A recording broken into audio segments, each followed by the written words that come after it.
Welcome back to Forecast Lab, the professional weather channel for professionals. And if you're not a professional, welcome anyway. Here we talk a little more technical than other channels. And of course, I was a long-time military forecaster back in another life. Anyway, May is 1 week away, and that means storm season. A good place to start out with is the jet stream pattern, and this shows a progressive flow. The flow coming right off the Pacific into the western U.S., a couple of large troughs, one there in California and another one further up north in British Columbia. Another trough on the East Coast, and these are both associated with cold air masses. You get that higher density, and that tends to lower the geopotential height, and we get lower heights aloft. The surface chart this afternoon does look very spring-like. A stationary front from about Little Rock to Lubbock that arcs northwestward, and then we pick up this Pacific system, the colder air mass across California. Temperatures there in the 60s and 70s, and aloft, lower thicknesses, indicating even cooler air in the mid and upper levels. In West Texas, we have a dry line that extends from a triple point northwest of Lubbock, southward to Pecos and the Big Bend. Dew points flowing into that area in the lower and mid-60s. Further up north, a drier air mass, dew points in the 30s, 40s, and a few 50s in the panhandles in Oklahoma. And we pick up a little bit of fog north of that frontal boundary. In the northeastern U.S., ridging. There's that cold air mass coming out of Ontario. Precipitable waters in northeast Ontario, in this region right here, running very close to all-time records for April. So a very dry air mass aloft especially, and that's going to be filtering southward tonight, so a very clear and cold night in store, and a clear blue start to the day for Thursday across much of the Northeast.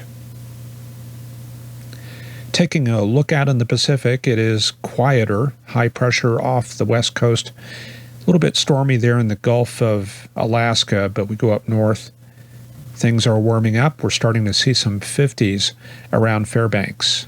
Much of the cold air is stuck up in the high Arctic of Canada, pretty close to zero, and in fact a few sub-zero readings showing up there around Victoria Island and Joe Haven and Igloolik.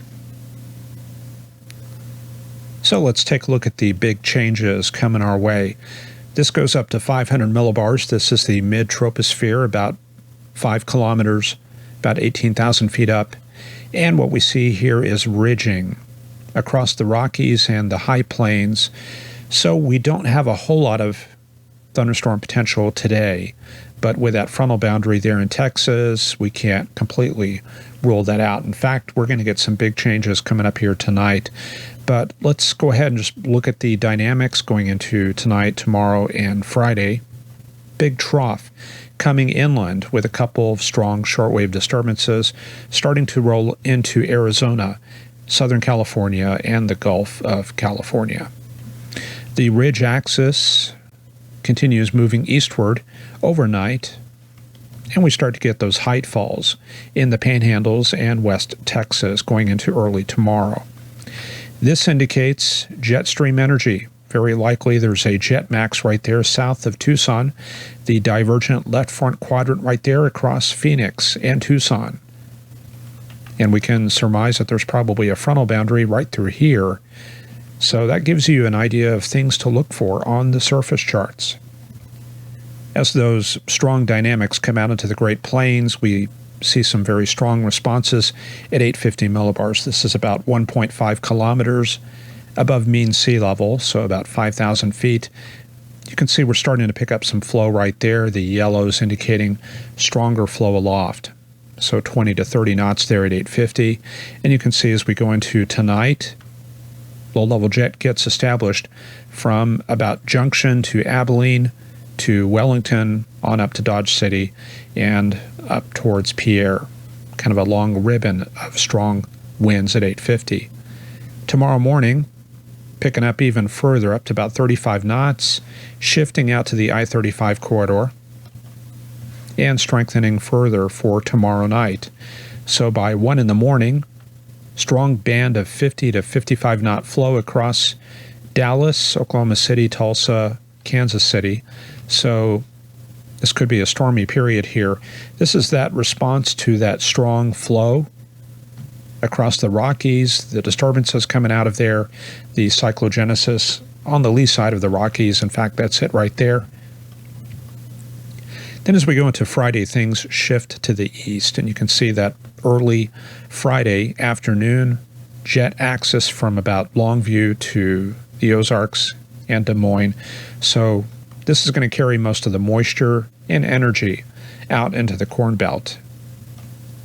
Some redevelopment for Saturday. Saturday's kind of unknown at this point, but there probably will be some severe weather potential there in Oklahoma. 50-knot flow early Saturday, picking up to 55 during the day, so things quite energetic there. And then Sunday, things shift east once again. And then we get into that quiet period there for Monday, Tuesday, Wednesday. You can see the flow is rather stagnant, and we may see more of a tropical weather regime. So, not like July, but maybe like early June, mid-June weather. May see the sea breeze get active there in Texas as well. Then we go into Wednesday, things start returning to a springtime type weather pattern, picking up to 35 knots there, and we prime ourselves for the next weather system, and we'll just wait and see on that. And we might as well check out how things look with precipitable water. Got about 1 to 1.5 across the southern plains. That'll increase, of course, as we get that troughing coming out of the Rockies, up to 1.5 there in the Red River for later tonight. And with that 1.5-inch precipitable water, the frontal boundary, which is going to be lifting north, and of course the increasing low-level jet energy, this is probably going to develop some elevated storms later tonight after midnight, maybe in the Oklahoma City, Tulsa area. Then for Thursday, quite a bit of moisture available. The dry line becoming active, so probably some severe weather somewhere. Then Friday, things move to the east. You can see some drying working into Texas, Kansas, Oklahoma. And then the next surge coming up for Saturday. And we probably will see some severe weather, maybe in Oklahoma for Saturday, and then shifting east once again for Sunday, somewhere in the Ozarks, Illinois, the Arklatex, and so on. Then we get into our sort of tropical weather pattern, plenty of moisture, just not much flow. So storms will tend to form wherever they can find a boundary. Of course, ultimately it depends on whether we have a cap suppressing things. The moisture continues to come north. We get that increasing flow aloft, and we go into another period of severe weather for later next week. But of course, it looks like most of that is going to focus up north, maybe Interstate 70 northward. Okay, let's go ahead and put it together and look at our forecast. There's our frontal boundary along the Red River. That's going to lift northward tonight. We're going to get those storms forming right there around 1 in the morning as that low-level jet gets established. And, of course, the Pacific front moving out of the Rockies. The GFS very aggressive with this northward push on the warm front, so that may actually carry the severe weather potential up there north of Interstate 70. You can see that by 7 p.m., looks like maybe a mesolow around Wakini, Russell, possible thunderstorms there, according to the GFS, in northern Kansas, but there's going to be potential all down the dry line. The cold front not quite caught up to that, but we will see potential all the way down towards Childress and Paducah. Then we go into Thursday night, things a little bit indeterminate, but very likely some MCSs coming together near that warm front. Also looking like some nocturnal storms down south. Looks like maybe the model's going for some potential there around Childress, maybe an MCS coming together and moving up Interstate 44. And of course, we will have that strong low-level jet in place tomorrow and tomorrow night. Then for Friday, everything shifts to the east. Triple point around Sioux City. Another triple point with that dry line around Kansas City. So could be severe weather all through here, maybe a few possibilities into Illinois. There's late Friday. And then we go into Saturday. This is where we focus once again on Oklahoma. The dry line becoming established once again in the western part of the state. Maybe some strong storms going up around the Oklahoma City, Altus, Lawton, Wichita Falls area. The cold front coming out across the Cap Rock. Things move east on Sunday. The model here going for a large MCS Saturday night. And then for Sunday, the Corn Belt is the area of concern. The model is going for an MCS all the way down to Little Rock, but the flow is probably going to be a little bit weaker as you go south. So I'm not too sure about the severe weather potential down there. Okay, then we get into that quiet period for Tuesday and Wednesday. Yep, the model going for some showers on Wednesday out there in the Panhandles. These are going to be weaker thunderstorms, typical of what we see in June.